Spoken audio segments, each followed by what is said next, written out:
जय माता दी। माँ कालरात्रि आप सभी पर अपनी करुणा दृष्टि बनाए रखें। आज नवरात्रि के 7वें दिन सुनिए माँ कालरात्रि की संपूर्ण कथा और आरती।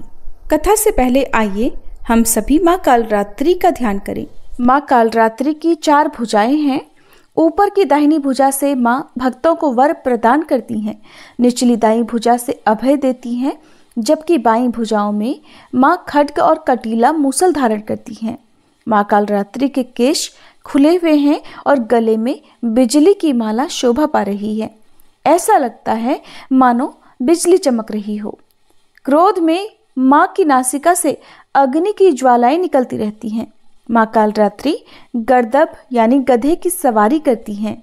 माँ कालरात्रि के इस भयंकर स्वरूप को देखकर असुर और नकारात्मक शक्तियां भयभीत रहती हैं, लेकिन माता कालरात्रि अपने भक्तों पर परम अनुकंपा दर्शाने वाली हैं।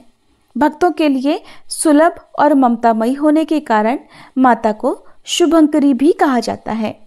श्री दुर्गा सप्तशती में महिषासुर नाम के दैत्य के वध के समय मां भद्रकाली की कथा का वर्णन मिलता है कि युद्ध के समय महाभयानक दैत्य समूह देवी को रणभूमि में आते देखकर उनके ऊपर ऐसे बाणों की वर्षा करने लगा मानो बादल मेरुगिरी के शिखर पर पानी की धार बरसा रहा हो।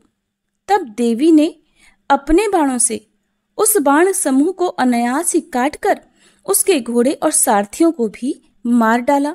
साथ ही उसके धनुष और अत्यंत ऊंची ध्वजा को भी तुरंत काट गिराया। धनुष कट जाने पर उसके अंगों को अपने बाणों से बींध डाला और भद्रकाली ने शूल का प्रहार किया। उससे राक्षस के शूल के सैकड़ों टुकड़े हो गए और वह महादैत्य प्राणों से हाथ धो बैठा। इसी प्रकार चंड और मुंड के वध के लिए मां विकराल मुखी काली प्रकट हुई। मार्कंडेय ऋषि कहते हैं कि इसके बाद शुंभ की आज्ञा पाकर वे चंड मुंड आदि दैत्य चतुरंगिणी सेना के साथ अस्त्र शस्त्रों से सुसज्जित होकर चल पड़े। फिर गिरिराज हिमालय के स्वर्णमय ऊंचे शिखर पर पहुंचकर उन्होंने सिंह पर बैठी देवी को देखा। उन्हें देखकर दैत्य लोग तत्परता से उन्हें पकड़ने का प्रयास करने लगे।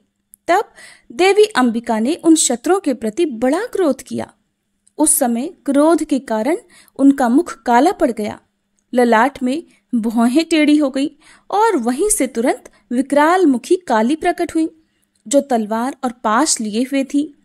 वे विचित्र खडवांग धारण किए और चीते के चर्म की साड़ी पहने नरमुंडों की माला से विभूषित थीं। उनके शरीर का मांस सूख गया था, केवल हड्डियों का ढांचा था, जिससे वे अत्यंत भयंकर जान पड़ती थीं। उनका मुख बहुत विशाल था। जीभ लपलपाने के कारण वह और भी डरावनी लग रही थी। उनकी आंखें भीतर को धंसी हुई और कुछ लाल थीं। वे अपनी भयंकर गर्जना से संपूर्ण दिशाओं को गुंजा रही थी। बड़े बड़े दैत्यों का वध करती हुई वे कालिका देवी बड़ी तेजी से दैत्यों की उस सेना पर टूट पड़ी और उन सबको खाने लगी। तीनों लोकों में राक्षस शुंभ, निशुंभ और रक्तबीज दैत्य ने हाहाकार मचा रखा था। सभी देवतागण चिंतित थे। सभी देवी देवता मिलकर भगवान शिव के पास गए और रक्षा की प्रार्थना की। तब महादेव ने मां पार्वती से असुरों का संहार कर अपने भक्तों की रक्षा करने के लिए कहा। इसके बाद माता पार्वती ने दुर्गा जी का रूप धारण किया और शुंभ निशुंभ का वध कर दिया। अब देवी के सामने असली चुनौती राक्षस रक्तबीज ने पेश की। जैसे ही मां दुर्गा रक्तबीज को मारती और उसके खून की बूंदें धरती पर गिरती, वैसे ही उसके ही जैसे लाखों रक्तबीज पैदा हो जाते, जिससे माता क्रोधित हो गई। उनका वर्ण श्यामल हो गया और इसी स्वरूप से मां कालरात्रि का प्रकट हुआ। दैत्य रक्तबीज एक ऐसा दानव था जिसे ये वरदान मिला हुआ था कि जब जब उसके रक्त की एक बूंद भी धरती पर गिरेगी, तब हर बूंद से एक नया रक्तबीज जन्म ले लेगा, जो कि रूप और शक्ति में उसी के समान होगा।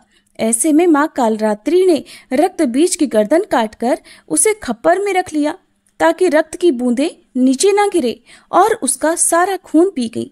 और इस प्रकार देवी ने रक्तबीज की एक भी रक्त की बूंद धरती पर नहीं गिरने दी। रक्तबीज दैत्य के रक्त से उत्पन्न हुए जितने भी रक्तबीज थे, वे सब माँ की जिह्वा पर उत्पन्न होते गए और माँ उन सब को भक्षण करती गई। इस प्रकार रक्तबीज दैत्य शक्तिहीन हो गया और फिर माँ काली ने रक्तबीज का वध कर दिया। इस प्रकार माँ काली सदैव अपने भक्तों की रक्षा के लिए तत्पर रहती हैं। प्रेम से बोलिए माँ कालरात्रि की जय। प्रिय श्रोताओं, अब आपको सुनाते हैं माँ वैष्णवी देवी की कथा। त्रेता युग में जब पृथ्वी पर रावण, खरदूषण, त्रिशिरा, ताड़का आदि राक्षसों ने अपने अत्याचारों से धर्मात्मा साधु सज्जनों का भी जीना दुर्लभ कर दिया था, अत्याचार प्रारंभ कर दिया था और सर्वत्र आसुरी प्रवृत्तियों का ही बोलबाला था, उस समय भगवती महाकाली, महालक्ष्मी तथा महासरस्वती, सावित्री एवं गायत्री आदि महाशक्तियों ने एक स्थान पर एकत्र होकर पृथ्वी पर धर्म की रक्षा के लिए अपने सम्मिलित तेज से एक दिव्य शक्ति को जन्म देने का निश्चय किया।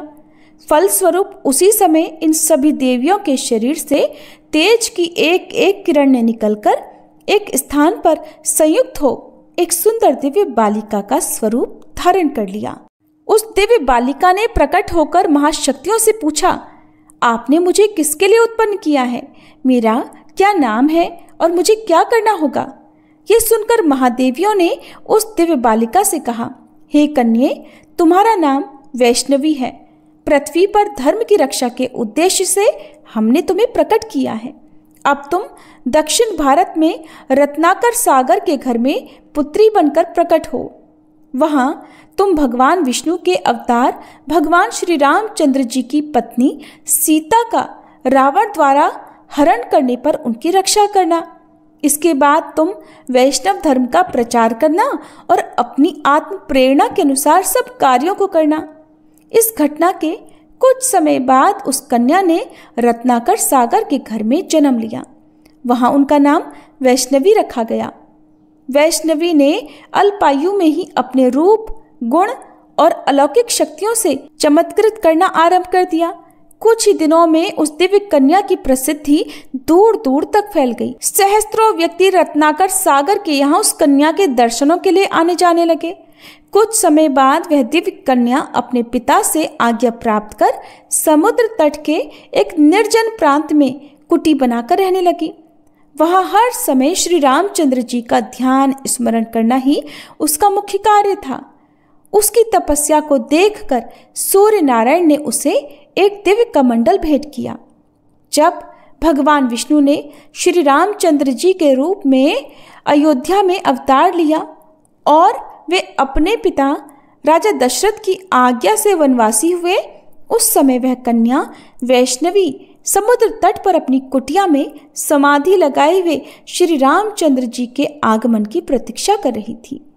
रावण के द्वारा सीता जी का हरण कर लिया जाने पर श्री रामचंद्र जी वानर भालुओं की सेना को साथ लेकर जब लंका जाने के लिए समुद्र तट पर पहुंचे तो वहां उन्होंने उस समाधिमान कन्या को भी देखा। श्री रामचंद्र जी उसकी कुटिया में गए। रामचंद्र जी के पहुंचने से वैष्णवी की समाधि भंग हो गई। रामचंद्र जी को अपने सम्मुख देखकर उसे अत्यंत प्रसन्नता हुई। विधिवत स्वागत सत्कार करने के बाद उसने श्री रामचंद्र जी की स्तुति प्रार्थना की। जब रामचंद्र जी ने उस कन्या से तपस्या करने का कारण और उसका परिचय पूछा तो उसने उत्तर दिया, हे प्रभु, मैं रत्नाकर सागर की पुत्री वैष्णवी हूँ। मैंने आपको पति रूप में प्राप्त करने का संकल्प किया है और इसी के लिए मैं इतने दिनों से तपस्या कर रही थी। अब कृपा करके आप मुझे अपनी पत्नी के रूप में स्वीकार करें। यह सुनकर रामचंद्र जी ने कहा, हे सुंदरी, अपने इस अवतार में मैंने एक पत्नीव्रत होने का संकल्प धारण किया है, फिर भी तुम्हारी तपस्या का फल तुम्हें प्राप्त होगा। अतः मैं यह शर्त रखना चाहता हूँ कि रावण का वध करने के उपरांत मैं किसी दिन तुम्हारी इस कुटिया पर वेश बदल कर आऊंगा। उस समय यदि तुम मुझे पहचान लोगी तो मैं तुम्हें पत्नी के रूप में ग्रहण कर लूंगा, अन्यथा जो दैव इच्छा होगी।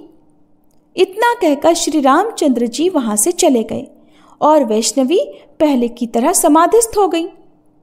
रावण का वध करने के बाद जब श्री रामचंद्र जी अयोध्या वापस लौट आए तो एक रात स्वप्न में उन्होंने उस समुद्र तट वासिनी कन्या को देखा और उस स्वप्न के कारण श्री राम जी को अपने दिए हुए वचन की याद आई। फलतः एक दिन वे अपने भाई लक्ष्मण जी के साथ एक वृद्ध साधु का वेश बनाकर वैष्णवी की कुटिया में पहुंचे। उस रूप में वैष्णवी उन्हें पहचान नहीं पाई।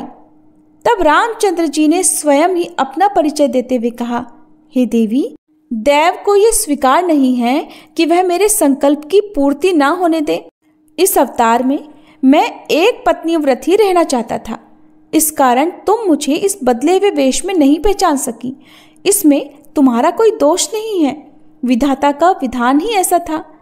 जब श्री रामचंद्र जी के मुख से इन शब्दों को सुना तो वैष्णवी अत्यंत दुखी होने लगी और पश्चाताप करने लगी।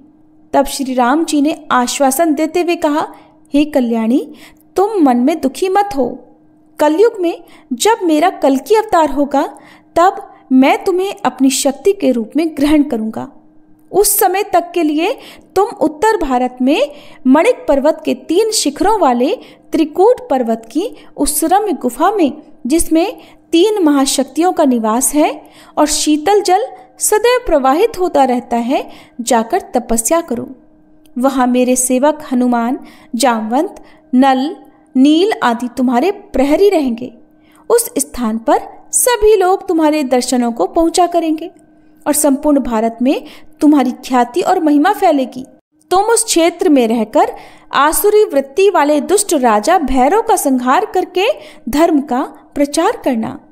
सूर्य नारायण ने तुम्हें जो दिव्य कमंडल दिया है, उससे तुम्हें सब प्रकार के भोजन और कंद मूल फल आदि की प्राप्ति होती रहेगी। ये कहकर श्री रामचंद्र जी अयोध्या चले गए।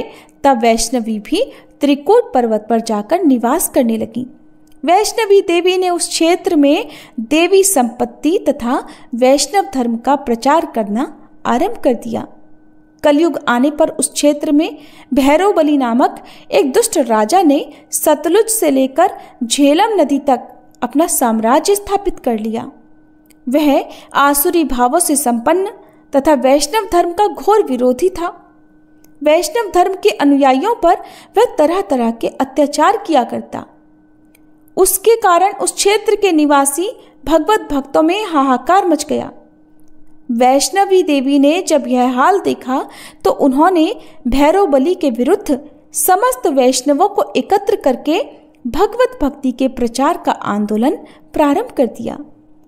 भगवती के चमत्कारों को देखकर सहस्त्रों व्यक्ति उनके अनुयायी बन गए और भगवती की प्रसिद्धि और चमत्कारों की चर्चा जब भैरव बली के कानों में पहुंची तब उसने भगवती की परीक्षा लेने का निश्चय किया। फिर एक बार देवी भगवती ने क्षेत्र के निवासियों को एक भंडारा दिया।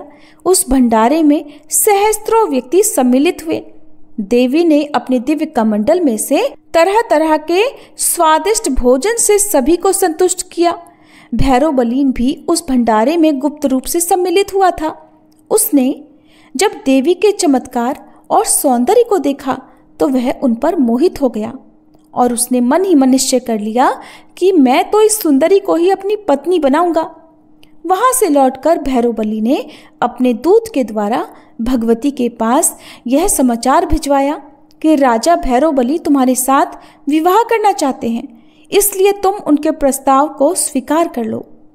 भगवती ने इस प्रस्ताव को ठुकराते हुए दूत को उत्तर दिया कि भैरव बली अत्याचारी तथा अधर्मी है और मैं उसका सर्वनाश करके रहूंगी। दूत के मुख से भगवती के कहे हुए इन शब्दों को सुनकर भैरव बली अत्यंत क्रोधित हो गया। उसने अपनी सेना लेकर भगवती से युद्ध करने का निश्चय किया। उधर भगवती ने भी अपने सैनिकों की व्यूह रचना कर भैरव बली को दंड देने की ठान ली। कुछ समय बाद भैरव बली के सैनिकों ने भगवती के ऊपर आक्रमण कर ही दिया। भगवती ने उसकी सेना को मार भगाया और उसके बाद वे स्वयं माई देवा नामक स्थान से हटकर भूमिका अर्थात भूमि नामक स्थान पर चली गई। भैरव बली ने भूमिका में भी अपनी एक सैनिक टुकड़ी को भेजा तो देवी ने उसे भी पराजित कर दिया। उन्हीं दिनों देवी ने रियासी और सलाल नामक स्थानों को भैरवबली के राज्य से मुक्त करवा लिया। भूमिका के बाद देवी ने चरण पादुका नामक स्थान पर अपना शिविर लगाया।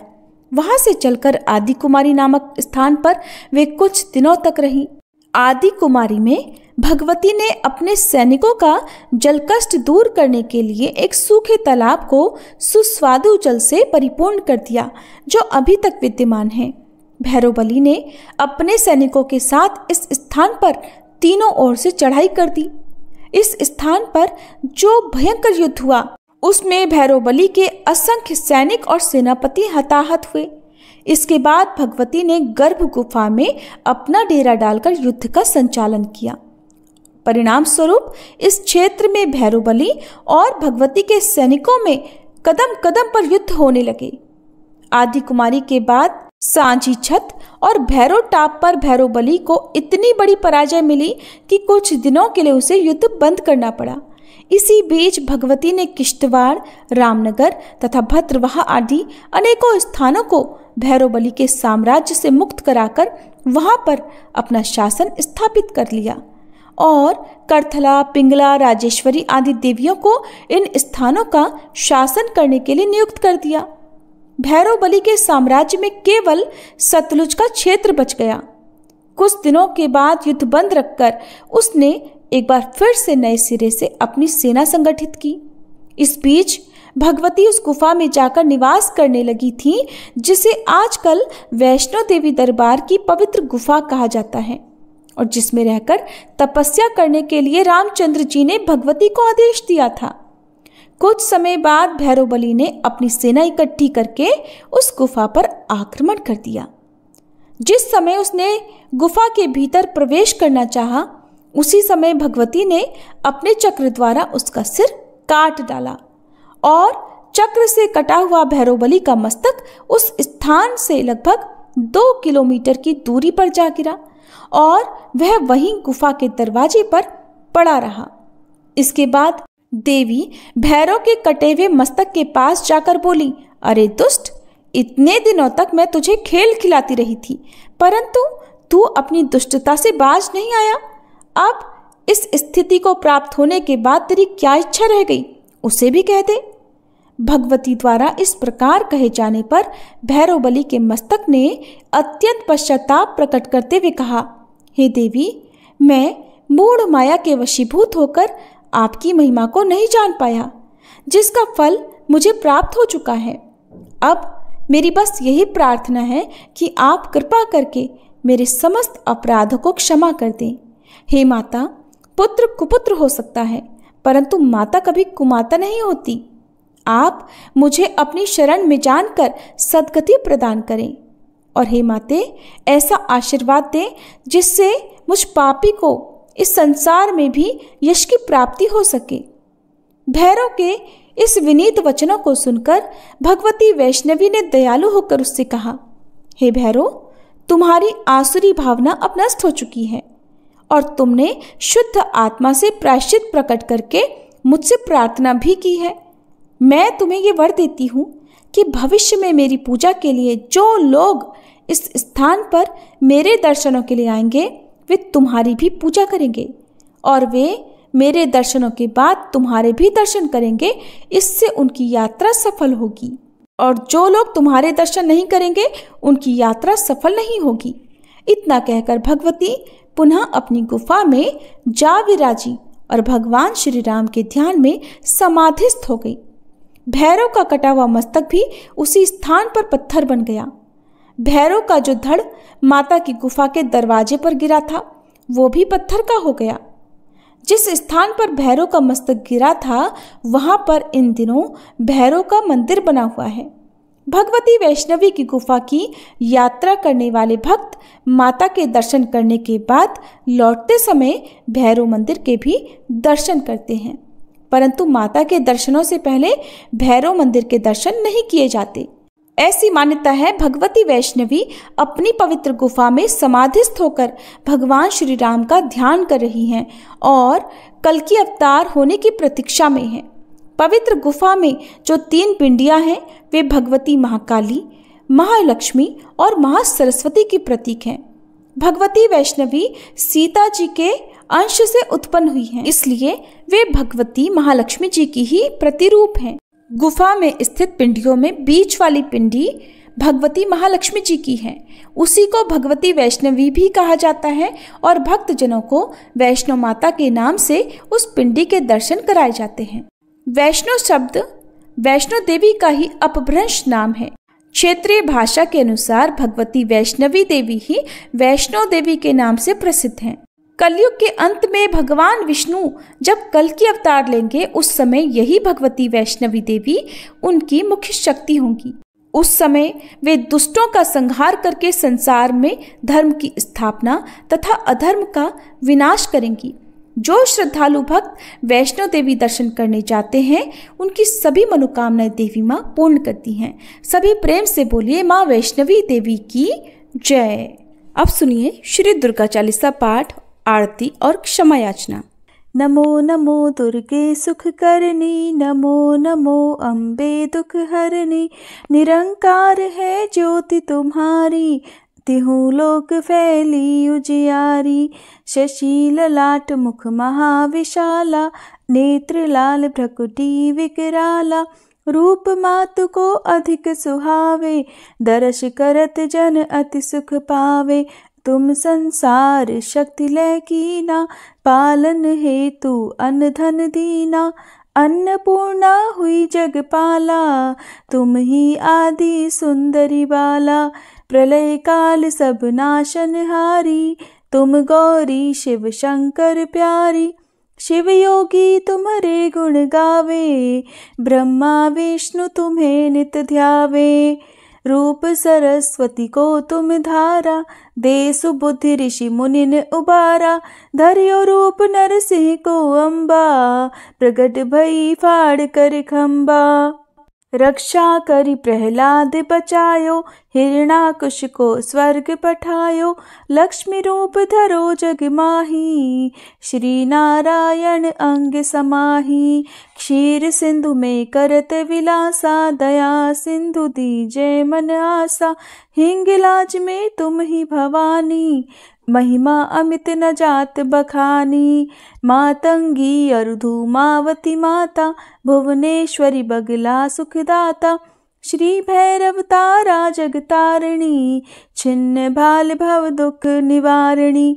के हरिवाहन सोह भवानी, लांगुर वीर चलत अगवानी। कर में खप्पर खड्ग विराजे, जाको देख काल डर भाजे। सोहे अस्त्र और त्रिशूला, जाते उठत शत्रु ही शूला। नगर कोटि में तुम ही विराजत, तिहु लोक में डंका बाजत। शुंभ निशुंभ दानव तुम मारे, रक्त बीज शंखन संहारे। महिषासुर नृप अति अभिमानी, जहि अघभार मही अकुलानी। रूप कराल कालिका धारा, सेन सहित तुम तिहि संहारा। परिगाढ़ संतन पर जब जब, भई सहाय मातु तुम तब तब। अमरपुरी अरुबा सब लोका, तब महिमा सब रहे अशोका। ज्वाला में है ज्योति तुम्हारी, तुम्हें सदा पूजे नर नारी। प्रेम भक्ति से जो जस गावे, दुख दारिद्र निकट नहीं आवे। ध्यावे तुम्हें जो नर मन लाई, जन्म मरण ताको छुट जाई। जोगी सुर मुनि कहत पुकारी, योग न हो बिन शक्ति तुम्हारी। शंकर आज रज तप कीनो, काम अरु क्रोध जीत सब लीनो। निषदन ध्यान धरो शंकर को, काहु काल नहीं सुमिरो तुमको। शक्ति रूप को मरम न पायो, शक्ति गई तब मन पछतायो। शरणागत हुई कीर्ति बखानी, जय जय जय जगदम्ब भवानी। भई प्रसन्न आदि जगदम्बा, दई शक्ति नहीं कीन विलंबा। मोको मातु कष्ट अति घेरो, तुम बिन कौन हरे दुख मेरो।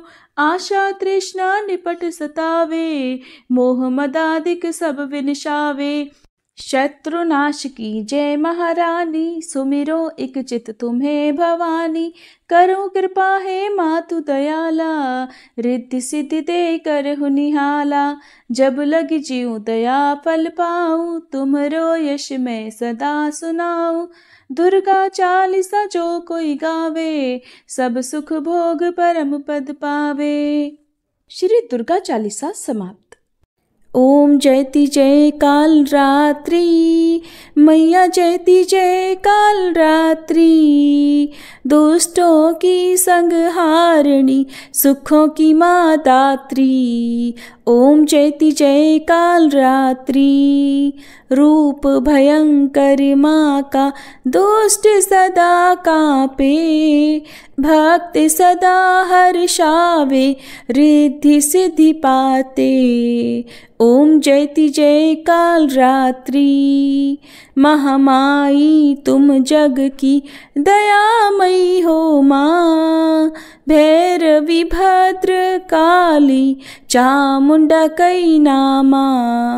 ओम जयति जय काल रात्रि। सातवें नवरात्रे में साधक धरता ध्यान। सिद्धियां भक्त जन पावे, मिटता हर अज्ञान। ओम जयति जय काल रात्रि। खड्गधारिणी मैया वर मुद्राधारी। सृष्टि करे नित आरती, गुण गावे नर नारी। ओम जयति जय काल रात्रि। सर्व जगत है मैया तुमसे प्रकाशित है। कर दो कृपा है मैया, हम सब याचक हैं। ओम जयति जय काल रात्रि। भूत प्रेत डर भागे मैया जब तुम आती। शत्रु भय न सतावे, करुणा माँ बरसाती। ओम जयति जय काल रात्रि। गर्दभ सवारी साजे, दुखों का अंत करे। निर्बल शक्ति पावे, भय से माँ मुक्त करे। ओम जयति जय काल रात्रि। माँ काल रात्रि की आरती जो कोई नित गावे। भक्ति शक्ति नित पावे, डर न निकट आवे। ओम जयति जय काल रात्रि। ओम जयति जय काल रात्रि। मैया जयति जय काल रात्रि। दुष्टों की संहारिणी, सुखों की माँ दात्री। ओम जयति जय काल रात्रि।